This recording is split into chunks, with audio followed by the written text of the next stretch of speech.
menyebutkan di dalam surah Al-Mu'minun, qad aflahal mu'minun alladzina hum fi salatihim khashi'un.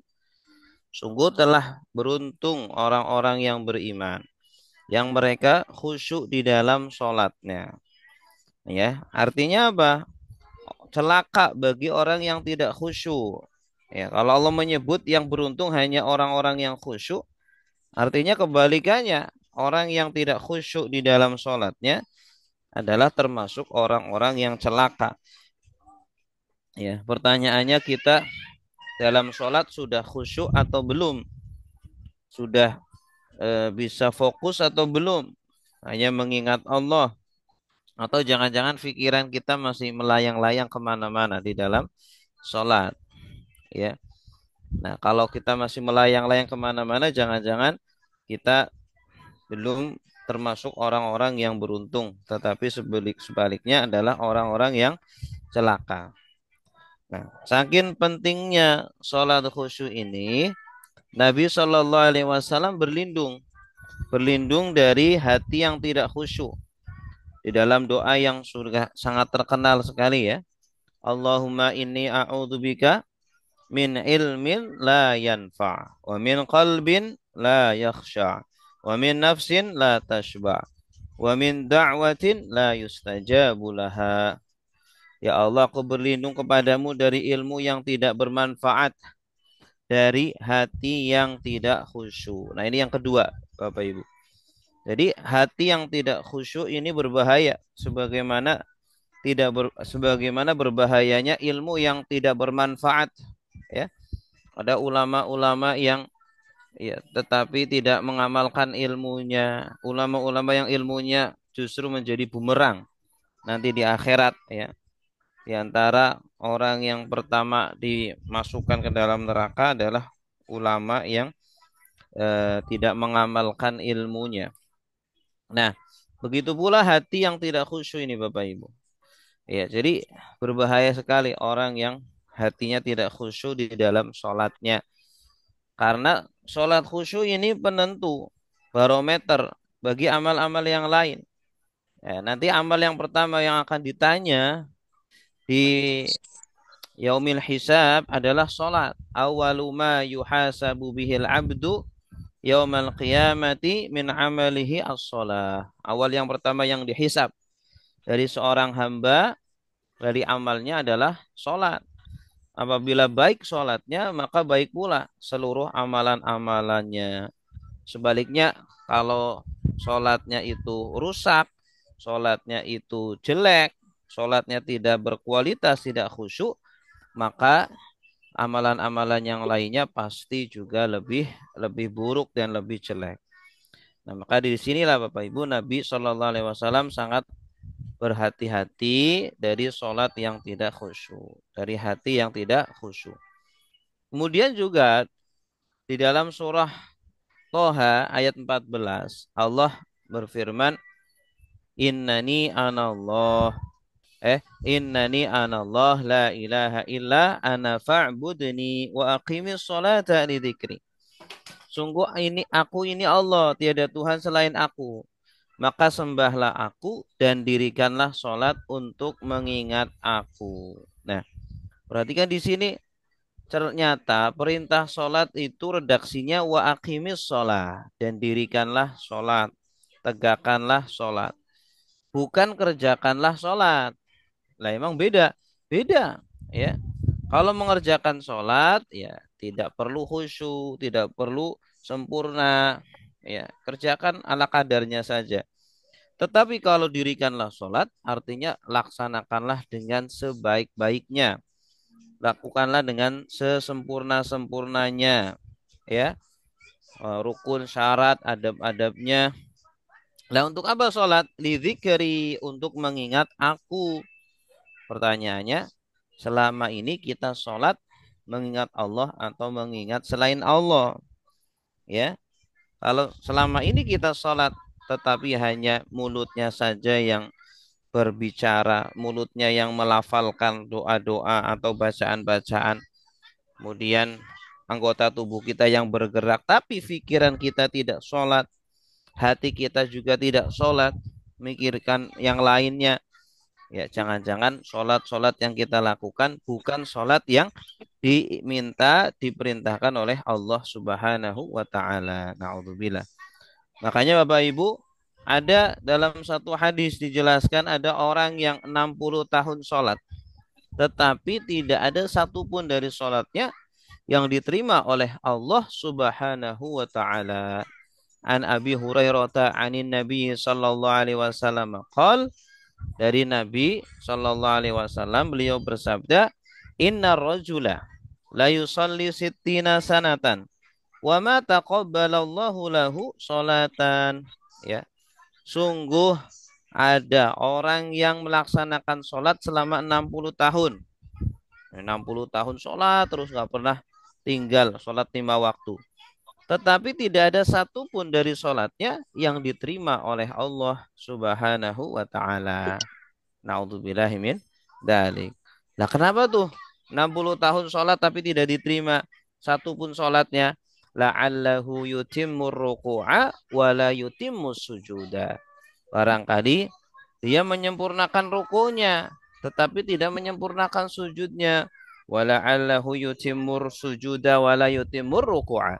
Atau barangkali dia menyempurnakan sujudnya tetapi tidak menyempurnakan rukunya.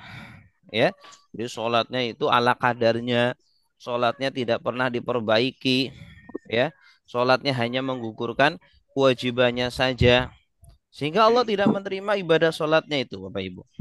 Ya, memang mungkin ya gugur kewajiban sholatnya, tetapi tidak mendapatkan apa-apa dari sholatnya itu. Naudzubillahi min dzalik. Ya, apalagi Bapak Ibu, sholat khusyuk itu adalah ilmu yang pertama kali akan dicabut oleh Allah dari umat Nabi Muhammad Shallallahu Alaihi Wasallam. Ya, artinya untuk bisa khusyuk itu ada tata caranya, ada ilmunya, ya. Dan pertanyaannya, selama ini pernahkah kita belajar tata cara sholat khusyuk, langkah-langkah agar bisa khusyuk, ya? Jangan sampai kita mengira sholat yang kita lakukan itu, wah sudah khusyuk Pak Ustadz, saya mah, wah, saya sudah maksimal. Nah, sedangkan ternyata khusyuk yang kita anggap sebagai khusyuk bukan khusyuk yang diakui oleh Rasulullah Shallallahu Alaihi Wasallam. Naudzubillah. Nah, makanya Bapak Ibu, ini ilmu yang pertama. Yang pertama akan dicabut dari umat Nabi Muhammad. Dalam satu hadis bahwa Nabi Shallallahu Alaihi Wasallam bersabda, awwalu syai'in yurfa'u min hadhil ummati al-khusyu' hatta la tara fiha khashi'an. Ilmu yang pertama yang dicabut dari umat Nabi Muhammad adalah ilmu khusyuk, sampai kalian tidak mendapati satu orang pun yang khusyuk di dalam sholatnya. Satu masjid nggak ada yang khusyuk, makmumnya nggak ada yang khusyuk, imamnya juga tidak khusyuk di dalam sholatnya ini, Bapak Ibu. Nah, makanya Bapak Ibu, ya, kita sudah saatnya untuk mengecek sholat-sholat yang sudah kita lakukan. Sudah saatnya kita mengupdate ilmu sholat kita. Jangan sampai sholat yang kita lakukan itu sama persis seperti tata cara sholat yang dahulu kita lakukan awal pertama kali belajar sholat. Ya, karena di dalam Al-Quran Bapak Ibu, Allah Subhanahu wa Ta'ala menggolongkan ada berbagai macam model-model orang sholat. Yang pertama, ada orang yang sholat tetapi seperti orang yang mabok. Dalam surah An-Nisa ayat 43. Ya ayyuhalladzina amanu la taqrabus sholata wa antum sukara hatta ta'lamu ma taqulu. Wahai orang-orang yang beriman, jangan kalian mendekati sholat sedangkan kalian dalam kondisi mabok sampai kalian mengetahui apa yang kalian ucapkan. Nah, ayat ini memang turun berkaitan dengan ada sahabat-sahabat yang sholat tetapi dalam kondisi mabok. Nah, akhirnya ditegur oleh Allah. Ya, kalian kalau mau sholat jangan mabok.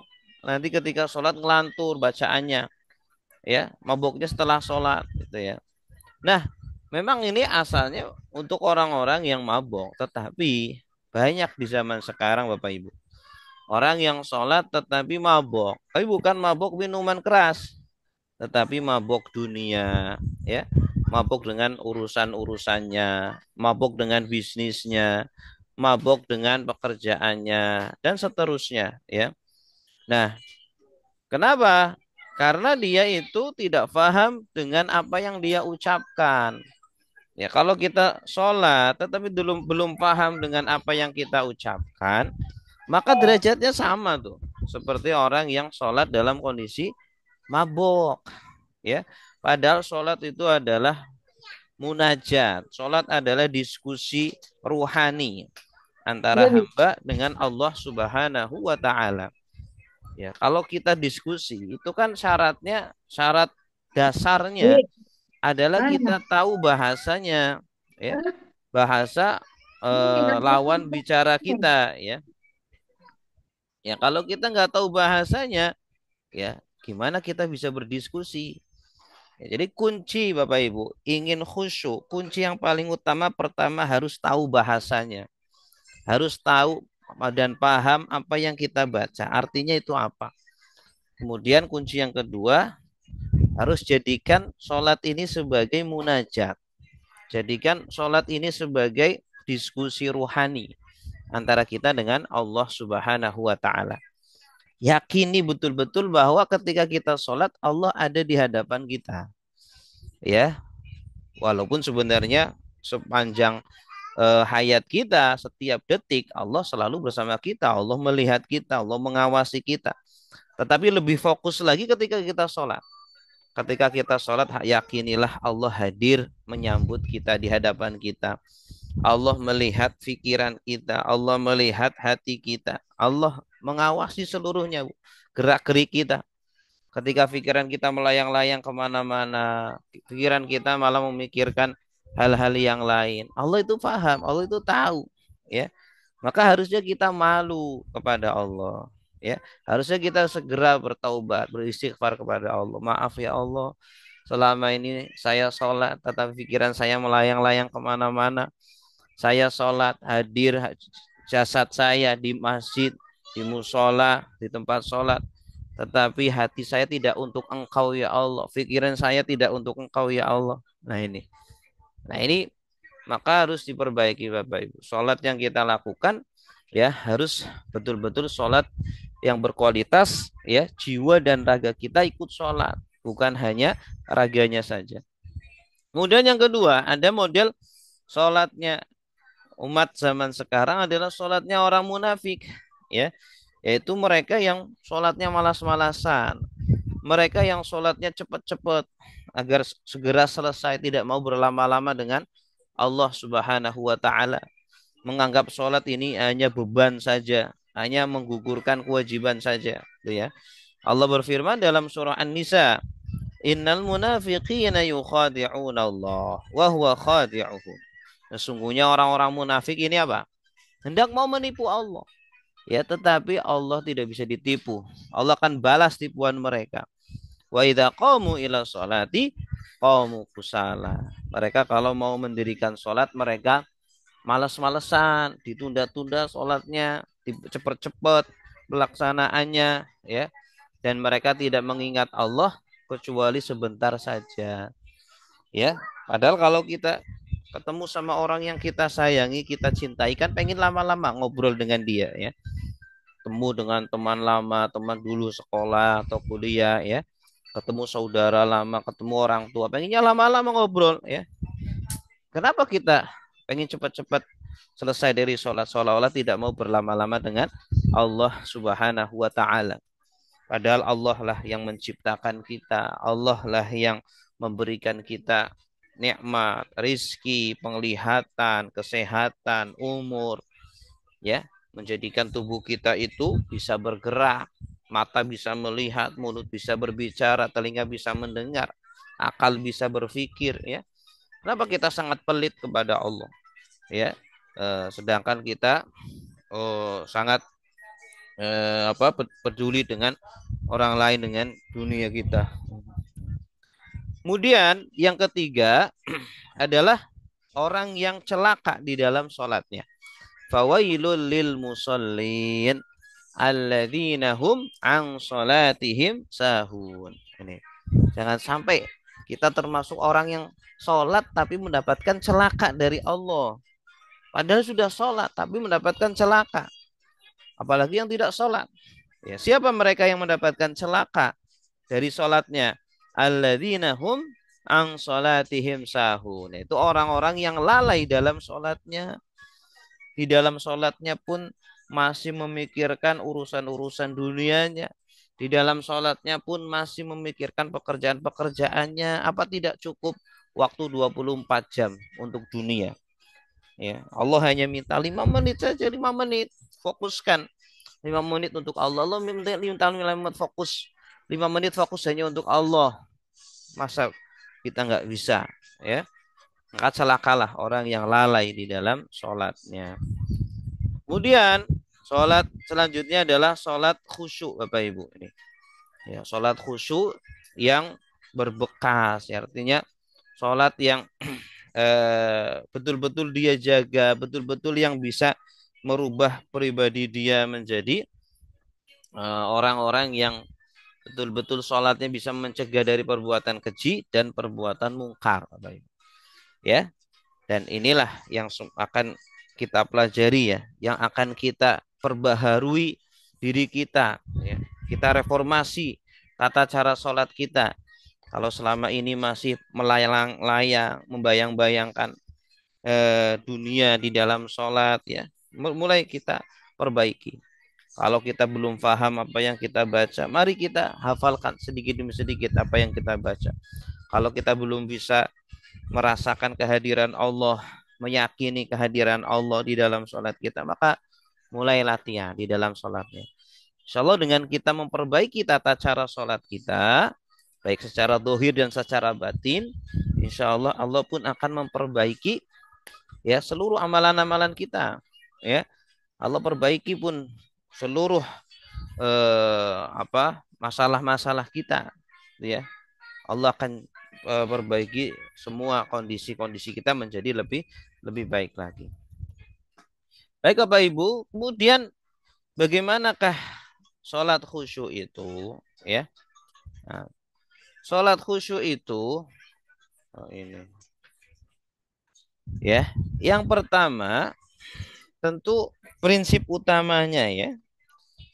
Prinsip utama sholat khusyuk adalah setelah kita sudah paham, sudah hafal bacaan-bacaan sholat dan gerakan-gerakan sholat, maka perlu ada perbaikan memahami arti bacaan sholat. Nih, karena tadi saya katakan bahwa sholat khusyuk itu adalah munajat. Sholat itu adalah munajat.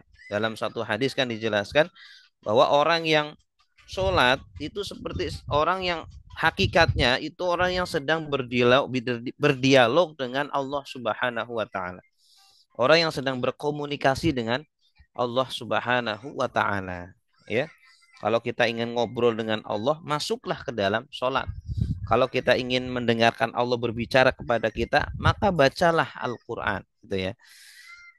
Maka dan yakini itu Bapak Ibu dan seringlah melakukan itu semua, sholat dan baca Al-Qur'an. Insya Allah, ya, kita akan semakin merasakan bahwa Allah betul-betul sayang kepada kita semuanya. Nah, yang pertama memahami arti bacaan sholat. Jadi mulai dari Allahu Akbar, takbir, ya, Allah Maha Besar. Kemudian kita membaca doa iftitah, Allahu Akbar kabiro, Allah Maha Besar, walhamdulillahi katsira, segala puji bagi Allah, wa subhanallahi bukratan wa asila, dan Maha Suci Allah dikala pagi dan dikala petang. Inni wajjahtu wajhiya, saya hadapkan diriku, jiwa dan ragaku kepada zat, ya, yang telah menciptakan langit dan menciptakan bumi, ya. Terus dihadirkan itu makna-makna itu di dalam sholat Bapak Ibu. Ya, dari mulai takbiratul ihram sampai salam. sebagaimana kita ketika berkomunikasi dengan orang lain, ya. Kita kan tahu bahasanya.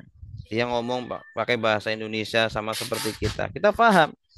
Kalau ada yang nggak jelas, dia ngomong terlalu cepat sumpama, atau ada bahasa yang tidak kita pahami, kan kita jadi penasaran, nanya apa artinya ini, gitu ya. Nah, begitupun Bapak Ibu, kita ketika sholat itu sebisa mungkin kita tahu apa yang kita ucapkan dan yakini bahwa sholat yang kita lakukan itu direspon sama Allah.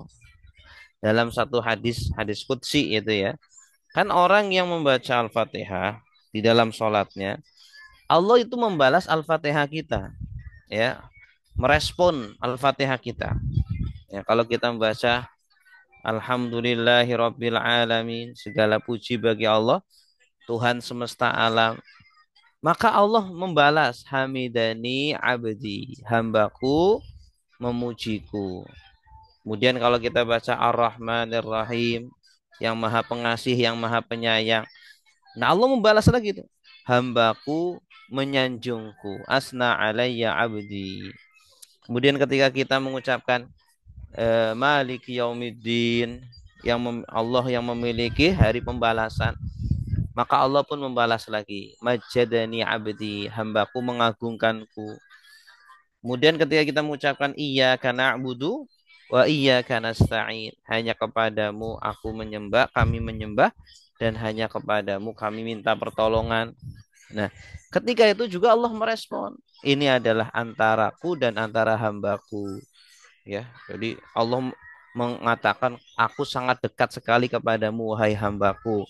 Silakan kamu minta apa saja yang kamu mau. Silakan berdoa apa saja yang kamu mau. Ya, saya akan selalu ada bersamamu. Masya Allah. Jadi Allah mengungkapkan cintanya kepada hambanya, orang yang sedang sholat. Tapi pertanyaannya, ketika kita sholat, kita meyakini itu atau tidak? Atau jangan-jangan kita menganggap itu lewat begitu saja. Wah, itu hadis nggak apa namanya, saya nggak yakin. Nah, naudzubillah kalau kita nggak yakin sama hadis itu. Ya, kalau kita yang betul-betul yakin, yakin bahwa Allah itu menjawab setiap bacaan sholat kita, terutama Al-Fatihah itu. Nah, ketika itu kemudian Allah memberikan semua yang diminta oleh hambanya. Kita minta, ihdinas siratal mustaqim. Ya Allah, tunjukkanlah aku jalan yang lurus, ya. Artinya jalan yang lurus adalah petunjuk, bimbingan. Jadi sesuatu yang paling berharga yang dimiliki oleh manusia adalah hidayah dari Allah. Adalah bimbingan hidup, ya. Sebanyak apapun harta kita, ya, ataupun setinggi apapun jabatan kita, sepanjang apapun titel kita, percuma kalau kita tidak mendapatkan hidayah dari Allah. Ya, kalau kita itu non muslim, naudzubillah, ya. Makanya hidayah ini sangat mahal sekali. Dan hidayah tidak hanya hidayah masuk Islam, tetapi ketika kita selalu terdorong berbuat baik, terdorong untuk membantu orang, terdorong untuk selalu beribadah. Nah, ini ibadah ya. Bimbingan terus, setiap langkah kita dibimbing oleh Allah, dipandu oleh Allah. Nah, ini yang kita minta dari Allah. Nah, ketika sholat, selain memahami artinya Bapak Ibu, juga menjadikan Allah sebagai lawan bicara, ya. Jadi yakini betul ketika kita sholat, kita itu sedang bermunajat. Karena memang Nabi mengatakan seperti itu, sholat adalah munajat, ya. Kata Nabi, as-sholatu mi'rajul mu'min. Sholat adalah mi'rajnya orang mukmin. Nabi kan mengalami Isra Mi'raj, ya. Ketika Mi'raj, Nabi bertemu dengan Allah, berbicara langsung dengan Allah, ya, dengan jasad dan dengan rohnya. Nah, kita juga bisa Mi'raj, tapi kita hanya bisa dengan apa? Dengan roh kita saja. Jasad kita nggak bisa kan? Tapi Allah memberikan kesempatan kepada kita, umatnya Nabi Muhammad, untuk terus Mi'raj kepada Allah. Tapi dengan pikiran kita, dengan hati kita, dengan meyakini Allah sedang berbicara dengan kita juga sedang berbicara dengan Allah. Kita sedang memelas kepada Allah, ya. Kita sedang mengadu, mencurahkan curhat kepada Allah seluruh masalah-masalah kita, ya, seluruh keluh kesah kita, seluruh problem-problem hidup kita, ya, adukan kepada Allah. Ya, yakini kita punya Tuhan yang maha besar. Kita punya Tuhan yang maha pengampun. Kita punya Tuhan yang maha sayang kepada kita semuanya. Jangan balas sayangnya Allah dengan kemaksiatan. Jangan balas sayangnya Allah dengan kedurhakaan. Jangan balas sayangnya Allah dengan kita berlaku sombong kepada makhluk-makhluk Allah, berlaku sombong kepada Allah, ya, tidak mau sholat, tidak mau menyembah Allah, seolah-olah kita wah nggak butuh sama Allah, saya nggak butuh sama Allah, saya nggak butuh sholat, saya nggak butuh sholat khusyuk, ya, saya sudah terpenuhi, saya sudah sehat, saya nggak pernah sakit. Nanti kayak Fir'aun, ya, Fir'aun 200 tahun nggak pernah sakit, akhirnya ngaku sebagai Tuhan. Naudzubillahimin dzalik. Kemudian yang ketiga Bapak Ibu, sholat khusyuk ini butuh ma'rifatullah, mengenal Allah. Di dalam sholat itu kita harus yakini betapa Allah itu maha besar, lebih besar dari semua yang kita miliki. Kita orang kaya, kekayaan kita itu nggak ada apa namanya, nggak ada setetesnya dari kekayaan Allah. Kita punya ilmu kita nggak seberapa dari ilmunya Allah, ya. Maka di dalam sholat kita harus betul-betul meyakini betapa Allah itu maha segala-galanya. Allah maha besar. Allah maha pengampun. Allah maha penyayang. Allah maha mengadab. Allah maha menguasai. Malik yaumiddin. Menguasai hari pembalasan.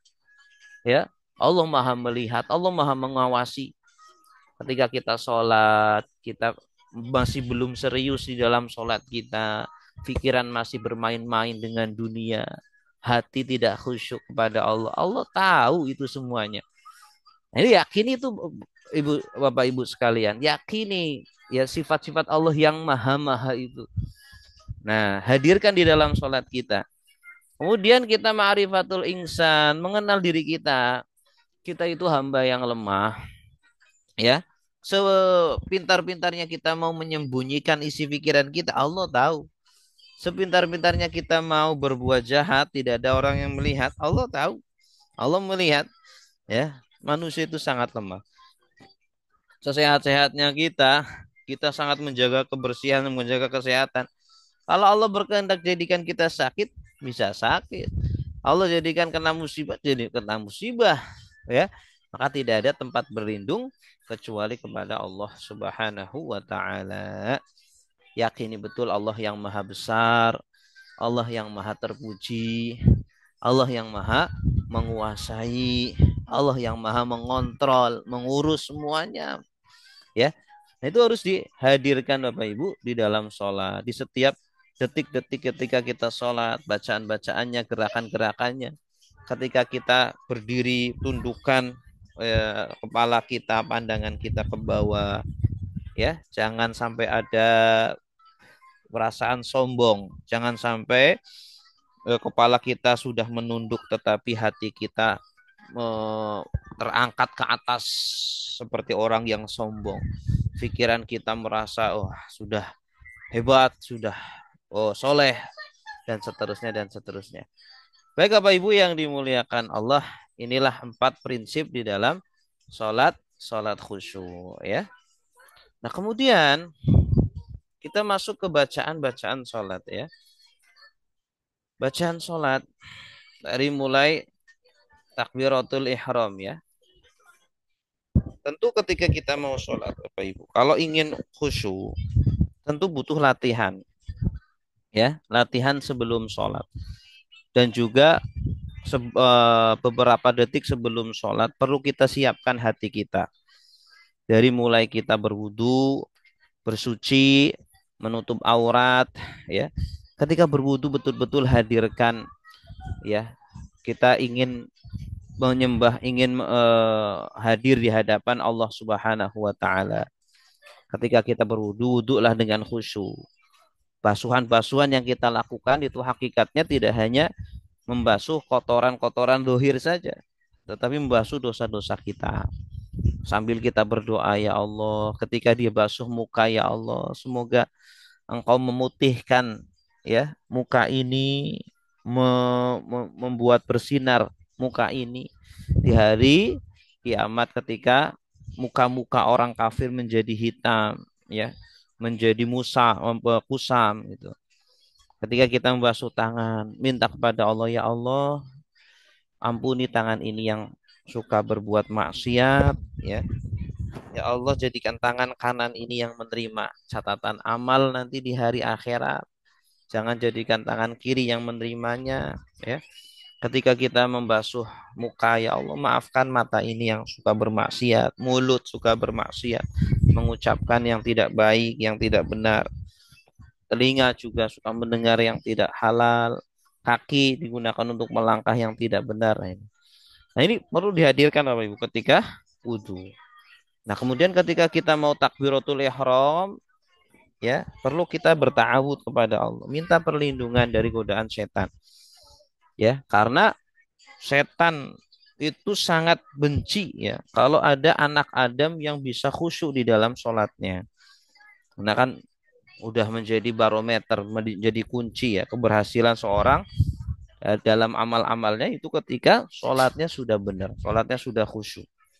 Maka ada sholat yang apa? Ada setan yang khusus itu, ya, yang mengganggu orang yang sedang sholat, ya, khinzib, namanya setan khinzib itu yang selalu mengganggu orang ketika sholat. Ketika masuk sholat itu dia selalu menyuruh kita untuk mengingat, ingat ini, ingat itu, ingat ini, ingat itu. Sehingga apa-apa yang tidak kita ingat di luar sholat, ketika masuk sholat datang semuanya. Sampai kita nanti lupa berapa rakaatnya. Nah, itu ada hadisnya itu. Ya, nah makanya sebelum kita sholat minta kepada Allah, Allah lah yang menciptakan setan, Allah yang menciptakan khinzib, dan dialah yang maha kuasa untuk menyingkirkan setan tersebut agar kita bisa konsentrasi, bisa khusyuk di dalam sholat. Ya, Rabbi a'udzubika min hamazatis syayatin wa Rabbi a'udzubika ayyahdurun. Ya Allah, aku berlindung kepadamu dari bisikan-bisikan setan dan aku berlindung kepadamu dari kehadirannya. Nauzubillah. Kalau perlu baca an-nas ya, qul a'udzu birabbin nas, malikin nas, ilahin nas. Nah, kemudian hadirkan kita itu bilang kepada diri kita, ya Allah, aku berdiri di sini mau menyembahmu ya Allah. Aku akan mengagungkanmu ya Allah. Nah, baru setelah itu kita takbiratul ihram. Nah, ketika takbiratul ihram Bapak Ibu, kita mengucapkan Allahu Akbar. Nah, inilah bacaan-bacaan yang insya Allah nanti akan kita pelajari secara detail Bapak Ibu, satu persatu dari bacaan-bacaan sholat. Nah, kita pertemuan ini kita bahas Allahu Akbar ini. Nah, Allahu Akbar itu apa artinya? Ya, apa yang harus kita hadirkan ketika mengucapkan Allahu Akbar? Ya, yang pertama kita harus menghadirkan artinya terlebih dahulu. Allahu Akbar adalah Allah Maha Besar. Ya, ketika kita mengucapkan Allahu Akbar, ya kita bayangkan, kita yakini betapa Allah itu lebih besar dari pikiran-pikiran masalah-masalah kita. Allah Maha Besar dari semua kekhawatiran-kekhawatiran kita. Allah Maha Besar dari apa namanya? Orang-orang yang kita takuti, ya. Mungkin kita punya masalah dengan orang siapa gitu ya. Kita punya atasan yang kita takut kepada dia, ya. Takut dipecat kah atau takut dihukum, ya. Nah, kita punya Allah yang Allah itu lebih besar dari semuanya. Semuanya adalah makhluk Allah Subhanahu wa taala. Ya, dan kita pun tidak boleh sombong ketika kita sebagai atasan, kita punya harta, punya jabatan, punya titel, punya ya ketenaran. Jangan merasa sombong, jangan merasa besar. Karena itu semuanya hanya titipan dari Allah. Semuanya hanya amanah dari Allah. Ya. Nah, kalau Allah nggak ngasih itu nol semuanya. Kita nggak punya. Ya, kita itu hanya manusia yang lemah. Kalau Allah nggak memberikan kesehatan, Allah nggak memberikan umur, Allah memberikan kekuatan, Allah nggak memberikan ilmu, memberikan harta, ya kita nggak punya apa-apa. Kita manusia itu nol, nggak punya apa-apa. Ya, jadi ketika mengucapkan Allahu Akbar, jangan hanya sekedar di mulut saja. Mulut mengucapkan Allahu Akbar, tetapi kita masih tidak mengindahkan perintah-perintah Allah, kita masih melanggar perintah-perintah Allah, meninggalkan perintah Allah, melakukan larangan-larangan Allah. Kita mengucapkan Allah Akbar, tapi kita masih sombong kepada makhluk-makhluk Allah, kepada orang lain. Kita mengucapkan Allah Akbar, tetapi kita masih khawatir dengan dunia, masih khawatir dengan rizki Allah. Padahal Allah yang mengatur segalanya. Ya, maka tenanglah selagi kita masih menuhankan Allah, tenanglah kita masih punya punya Allah. Kemudian ketika kita mengangkat tangan itu Bapak Ibu, mengangkat tangan itu artinya apa? Artinya dua. Yang pertama, mengangkat tangan artinya kita pasrah, ya. Kita memasrahkan semua urusan-urusan kita kepada Allah. Nah, tentu setelah kita berikhtiar, setelah kita berusaha, maka pasrahkan semuanya urusan kepada Allah Subhanahu wa taala yang maha besar, yang maha menguasai, ya. Kemudian kita juga mengangkat tangan, kemudian apa namanya? Menarik ke belakang seolah-olah buanglah dunia di belakang punggung kita.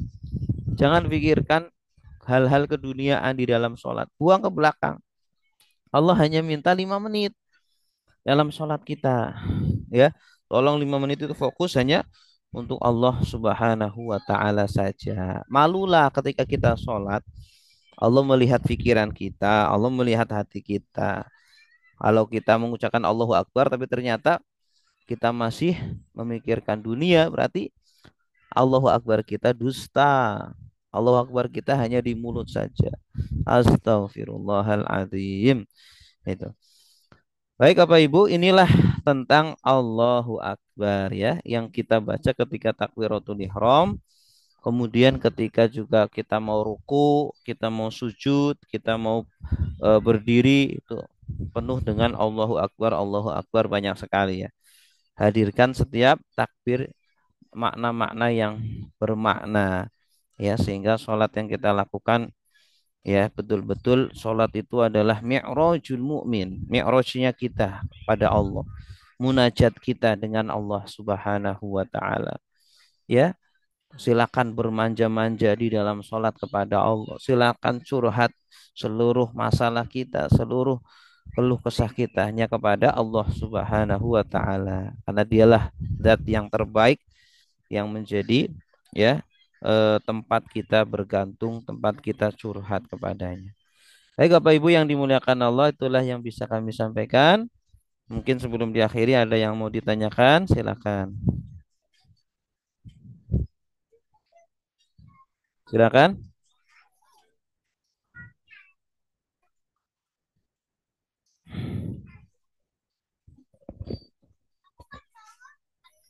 Ada pertanyaan?